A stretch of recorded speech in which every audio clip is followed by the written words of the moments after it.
Before beginning the story, I'd like to say a big thank you for visiting my new channel. I'm going to be uploading alternate history-related stories every single day. If that sounds good, be sure to leave a like and don't forget to subscribe. It means a whole lot when just getting started. I hope you enjoy the story. I've worked as an insurance adjuster for 19 years. It's not glamorous work, but it suits me. I'm the kind of person who likes details, who finds comfort in documentation and evidence and things that can be verified. When someone files a claim, I go through the records, assess the damage, and determine what's covered. Everything has a paper trail. Everything can be traced back to something real. My name is Bennett Crane. I'm 44 years old, and I live in Columbus, Ohio, with my wife and daughter. I've spent my entire adult life dealing with facts, with things that can be proven, with reality as it exists in documents and photographs and official records. 3 months ago, I found something that doesn't fit into any of those categories. I was assigned to assess damages from a fire at a state historical archive. Routine work, or so I thought. The fire had destroyed most of the building, but the basement vault had survived, and I needed to catalog what remained for the insurance claim. Inside that vault, behind shelving that had partially collapsed from the heat, I found a sealed compartment that wasn't on any inventory. And inside that compartment were documents that shouldn't exist. Records from a version of history that didn't happen. At first, I thought they were forgeries. Alternate history fiction, maybe. Someone's elaborate hobby that had somehow ended up in a government archive. Then I found the explanation for why those records were locked away, and I understood that everything I thought I knew about reality was wrong. Our timeline, the one we live in, isn't the original. It's a copy, a branch, a sealed-off version that was deliberately separated from the main trunk of history almost 50 years ago. And I've learned why. Something went wrong in the original timeline. Something so catastrophic that the only solution was to start over, to create a new branch, seal it off, and pray that whatever destroyed the original couldn't follow. The fire at the Harmon State Historical Archive started in the early morning hours on a Thursday in September. Electrical fault in the old wiring. According to the fire marshal's report, the building was nearly a century old, and the infrastructure hadn't been updated in decades. It was only a matter of time before something sparked in the wrong place. By the time firefighters arrived, the main building was fully engulfed. 3 floors of historical records, most of them duplicates and overflow from larger institutions, reduced to ash and smoke, the kind of loss that historians mourn, but that most people never notice. But the basement vault held. It was designed to protect irreplaceable documents from exactly this kind of disaster. Reinforced concrete, fire-resistant doors, environmental controls that kept the contents stable even as the building above burned. When the smoke cleared and the structure was deemed safe to enter, the vault was intact. My job was to catalog what survived. Most of the contents were exactly what you'd expect from a minor state's archive. Old land deeds from the 1800s, census records that had been copied from federal holdings, correspondence from minor historical figures that no one outside of academic circles had ever heard of. I spent 3 days working through boxes, photographing contents, filling out assessment forms. Tedious, but straightforward. Then I found the back corner. Shelving had partially collapsed there, damaged by heat warping the metal supports. Behind the fallen shelves, half hidden by debris, was a door I hadn't noticed before. Not just a door, a sealed compartment, a vault within the vault. The door was warped from the fire's heat, but the seal had held. The lock was old, mechanical, not connected to any modern security system. I had to pry it open with tools I borrowed from the fire crew still working on site. Inside were boxes I couldn't explain. They were marked with dates that didn't make sense, agency names I didn't recognize, classification labels in formats I'd never seen, despite nearly 2 decades of working with government documents. I should have reported the find to my supervisors, should have called someone with authority to handle whatever I'd stumbled into. Instead, I sat down on the floor of that hidden compartment and started reading. The documents described a version of history that branched away from ours sometime in the early 20th century. Same world wars, same basic trajectory of human civilization, but different in ways that accumulated over decades. Different election outcomes, different technological achievements, different cultural moments that shaped different societies. Their version of the 20th century moved faster than ours. By the 1960s, they had achieved things we still haven't accomplished.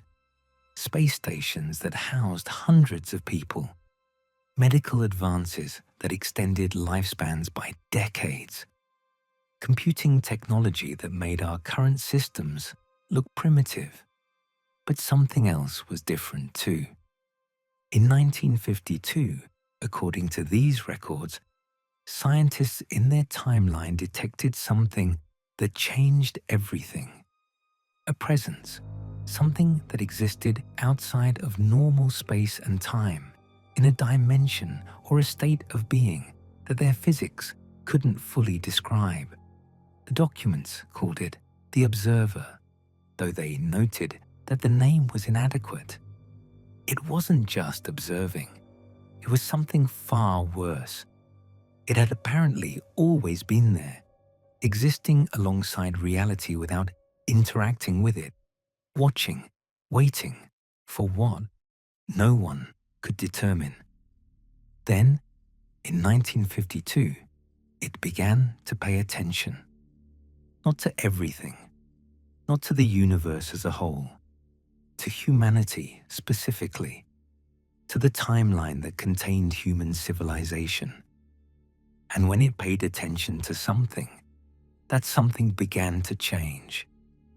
The first reports were easy to dismiss.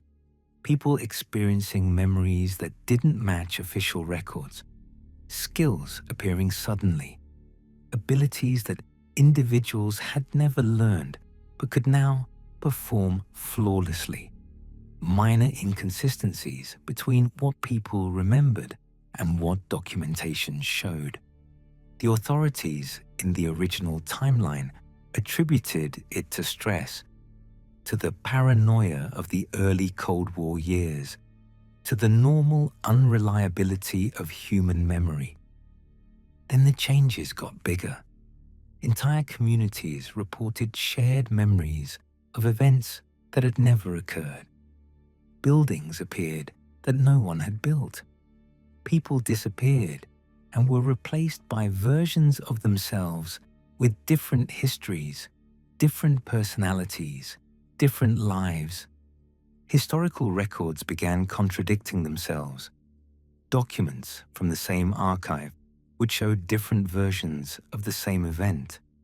Monuments commemorated victories that no one could remember fighting for.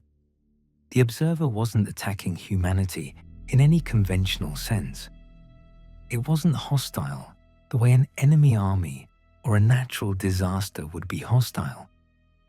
It was editing, changing things to suit purposes that no human mind could comprehend, revising reality the way a writer revises a draft, adjusting details, removing elements that didn't work, adding new components that served some incomprehensible design. And the people being edited never knew it was happening. Their memories would adjust to match the new reality. They would believe they had always lived in the revised version of events. Only those outside the affected areas could see that something had changed, and even they couldn't always be sure what the original had looked like. By the 1970s, the original timeline was in crisis. Entire regions had been altered beyond recognition. Their editing had accelerated, spreading across continents, affecting larger and larger populations. Reality itself was becoming unstable, constantly revised by something that treated human existence as raw material for purposes no one could understand. The governments of the world, in rare cooperation, established a research project to find a solution. What they found wasn't a way to fight the observer. It was a way to run. The Severance Protocol was the most ambitious project in human history. The scientists who developed it started with a theory. Time wasn't a single line they proposed, but something more like a river with countless potential branches. Most of those branches were theoretical, paths that could have been taken but weren't. They existed as possibilities, not realities. But it might be possible to make one of those branches real, to find a moment in history where events could have unfolded differently, and to give that alternate path substance, to split off a new timeline, a copy of the original, and seal it away from the observer's influence.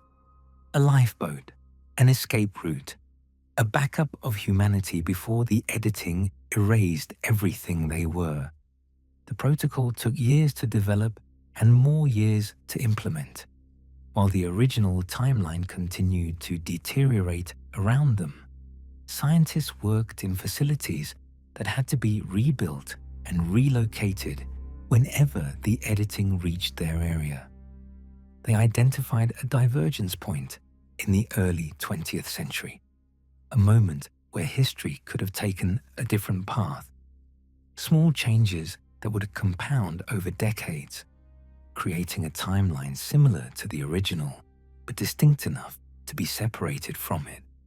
They found a way to make that alternate path real, to give it the weight and substance of actual existence. But there was a cost.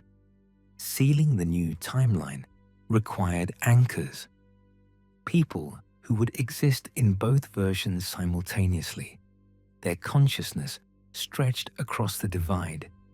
They would live normal lives in the new timeline, completely unaware of their role. But part of them would remain connected to the original, maintaining the barrier that kept the two realities separate. The anchors would feel nothing unusual. They might experience occasional moments of displacement, seconds of confusion, or the sensation of being in two places at once. But they would attribute these to stress, to fatigue, to the normal quirks of human perception. When the anchors died, their role would pass to their descendants, bloodlines carrying the weight of separation, generation after generation, maintaining the seal without ever knowing it existed. The documents I found included lists of families designated as anchors, surnames chosen for their distribution across the population, their likelihood of continuing through multiple generations. I read through the list with growing horror. My grandmother's maiden name was there. My family has been carrying this burden for almost 50 years without knowing it. I thought about my grandmother, after I read those documents. She was always strange in ways I couldn't quite explain. Distant, even when she was sitting right next to you. Like part of her attention was always somewhere else, listening to something no one else could hear. My mother had the same quality. Moments of absence, her eyes focused on nothing, her mind clearly somewhere else entirely. As a child, I thought she was just daydreaming. Now, I understand what I was actually seeing. I've experienced it too. Seconds that stretch into what feels like minutes. The sensation of being in two places at once, of existing in overlapping versions of the same moment. I've always attributed it to stress, to lack of sleep, to the pressure of work and family and daily life. Now I understand what it really is. I'm an anchor. My bloodline carries the seal. Part of my consciousness is stretched across a divide that I can't perceive, maintaining a barrier between our sealed timeline and whatever remains of the original. The documents explained what anchors do, even though they never know they're doing it. We're not just maintaining the seal passively. We are the seal. Our stretched consciousness creates the barrier that keeps the observer from seeing the new branch. As long as the anchor bloodlines continue, as long as enough of us exist to maintain the connection, the sealed timeline remains hidden. But the original timeline is gone now. According to the documents, it was completely consumed by the observer's editing. Whatever remained of that reality was revised into something unrecognizable, something that no longer resembled human civilization at all. The anchors are connected to nothing but void now, their consciousness stretched toward an absence where a world used to be. And the documents included warnings about what that might mean. The seal was never meant to be permanent. The anchors were supposed to maintain separation until the observer moved on, until it found something else to focus on and lost interest in the branch where humanity had hidden. But if the original timeline was destroyed, if there's nothing left on the other side to hold the attention of whatever consumed it, the observer might eventually notice that something is missing.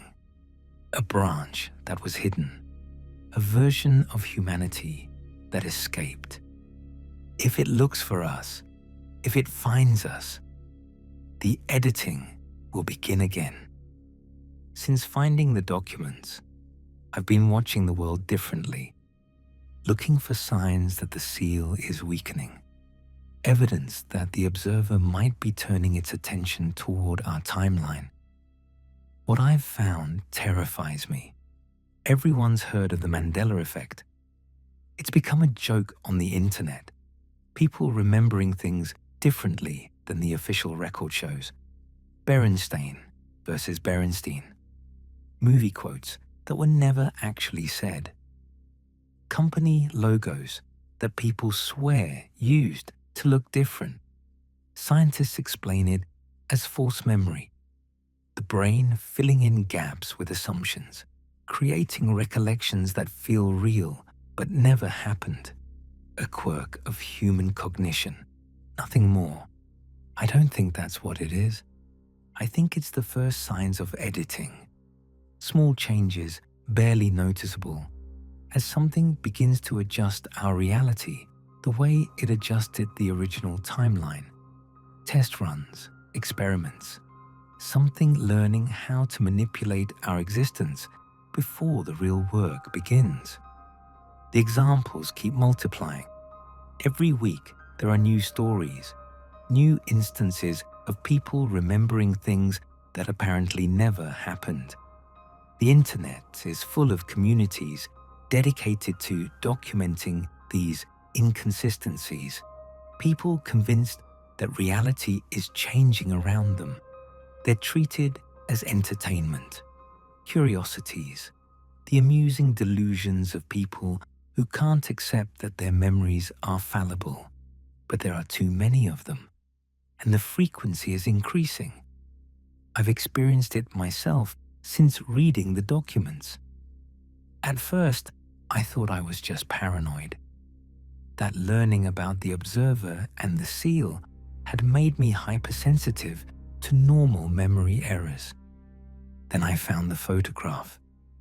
It was in an album my wife keeps, pictures from our daughter's 5th birthday party. I remember that day clearly. We had the party in our backyard, decorated with streamers that my wife had picked out, a cake shaped like a butterfly, because that's what our daughter wanted. The photograph shows decorations I don't recognize, different streamers, a banner I never bought. The cake is shaped like a ladybug, not a butterfly. I asked my wife about it. She looked at me like I was crazy. Of course it was a ladybug, she said. Our daughter was obsessed with ladybugs when she was 5. Don't you remember? I don't remember. I remember butterflies. I found my wife's anniversary card from last year in a drawer. I always write something personal, something that references our shared history. The message inside was my handwriting, but the words weren't ones I remembered writing. They referenced a vacation we took to somewhere I don't recall visiting, memories of experiences I can't place. My wife remembers the vacation perfectly, shows me photographs on her phone.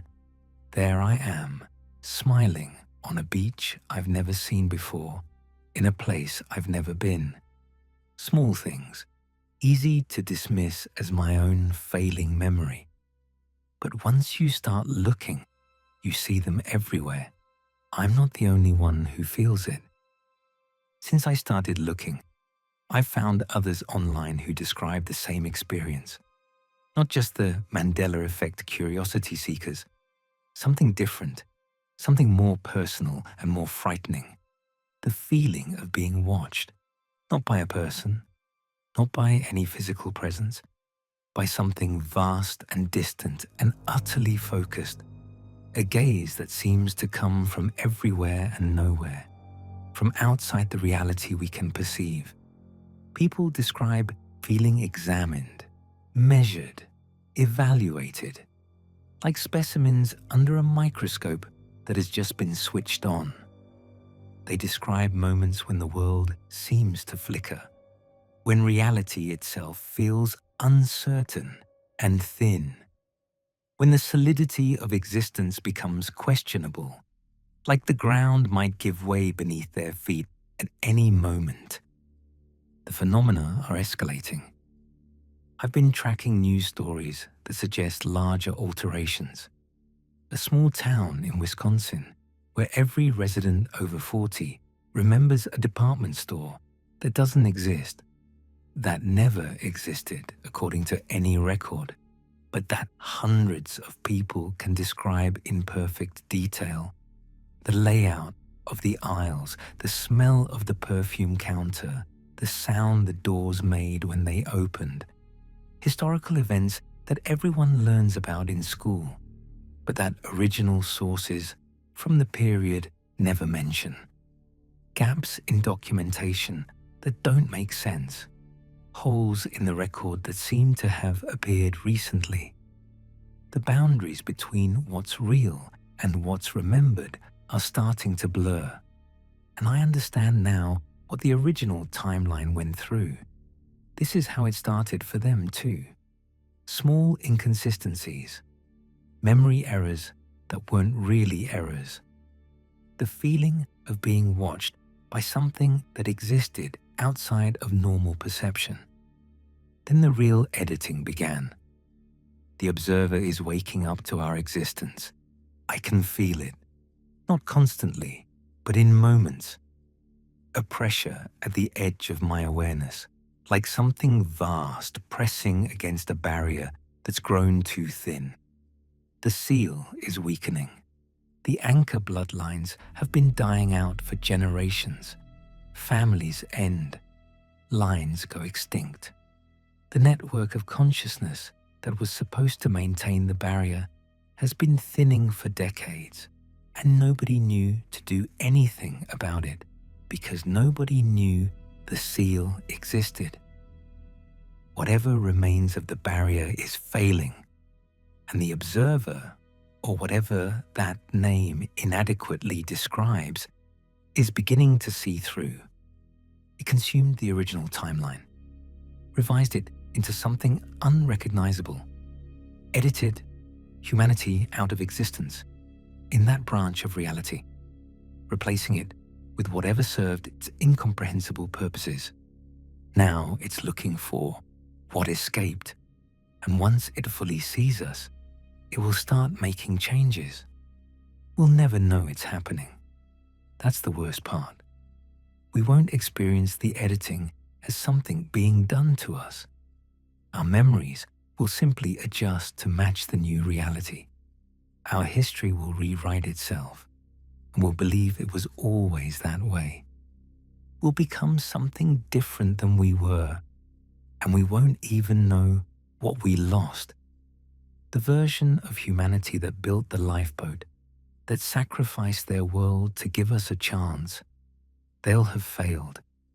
Everything they did will have been for nothing, unless someone maintains the seal. The documents describe practices that anchors were supposed to use.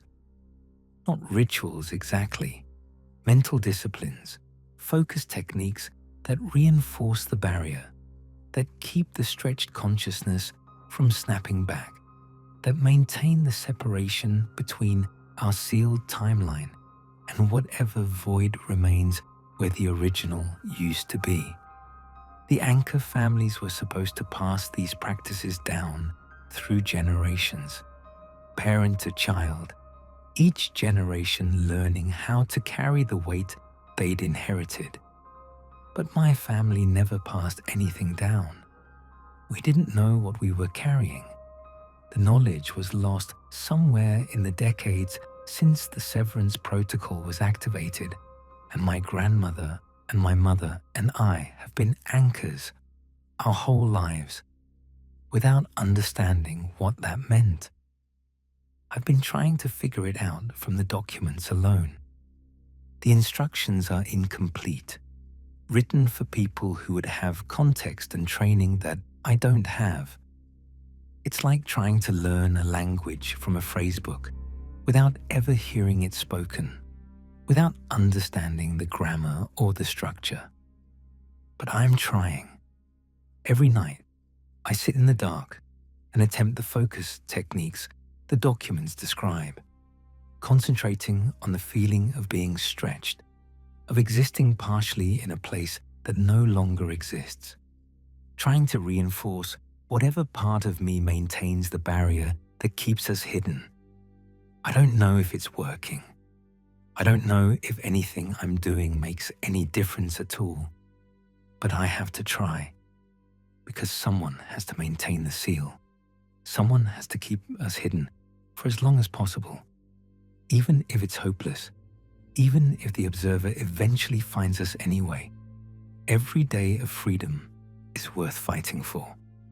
Every day we remain ourselves, unedited, unchanged, is a victory. I'm sharing this because the truth needs to be known, not widely. I'm not foolish enough to think I could convince the world that our entire reality is a sealed chamber created to protect us from something that consumed the original version of human civilization. But someone needs to understand what's happening. If you're an anchor too, if your bloodline carries part of the seal, you need to know. You need to learn to maintain the barrier. You need to understand why you've always felt slightly out of place, why you've experienced moments of displacement that you couldn't explain. We're all that stands between humanity and something that treats reality like clay. The timeline was sealed for a reason. Our entire existence is a protected chamber created by people who knew they couldn't save themselves, but who refused to let humanity end entirely. They built a lifeboat and pushed us into it and sealed the door behind us. They gave us a chance. They bought us time. Now that time might be running out. The seal is weakening. The anchors are dying out. The barrier that has kept us hidden for almost 50 years is becoming transparent, and something on the other side is starting to see through. I sit at my window at night sometimes, after my wife and daughter are asleep. I feel the weight of the seal, the thinness of the barrier, that part of my consciousness that stretches toward nothing, towards the void where a world used to be. And I feel the attention pressing against it, searching, probing, looking for a way in. The observer is out there. It consumed the original timeline, edited humanity out of existence in that branch of reality. 8 billion people revised into something unrecognizable. Now it's looking for what escaped. We're hiding in a sealed room, hoping the monster passes by, hoping it doesn't notice the door, hoping the lock holds. But the door is starting to crack, and whatever waits on the other side has all the patience in the universe. It will find us eventually. That's what I've come to understand. The seal was never meant to last forever. It was a delay, not a solution. Sooner or later, the observer will notice the branch that was hidden, and it will begin its work again. But not today. I hope not today. I sit in the dark and practice the focus techniques and feel the barrier holding, thin and fragile, but still present, still maintaining the separation between us and something that would unmake everything we are. That's all any of us can do now.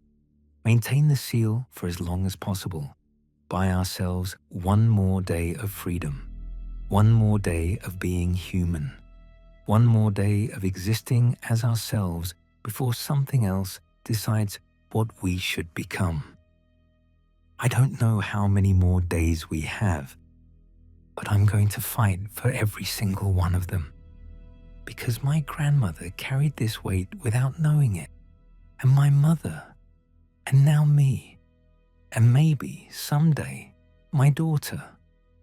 I have to believe that the seal can hold, that the anchors can maintain the barrier long enough for something to change, for the observer to move on, for humanity to stop being interesting to whatever that thing is.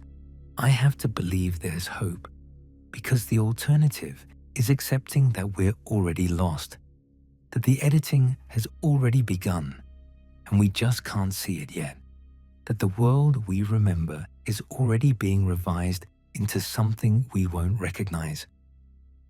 I'm not ready to accept that, not while I'm still here, not while the seal still holds. This timeline was sealed for a reason, and as long as I'm breathing, I'll do everything I can to make sure it stays that way.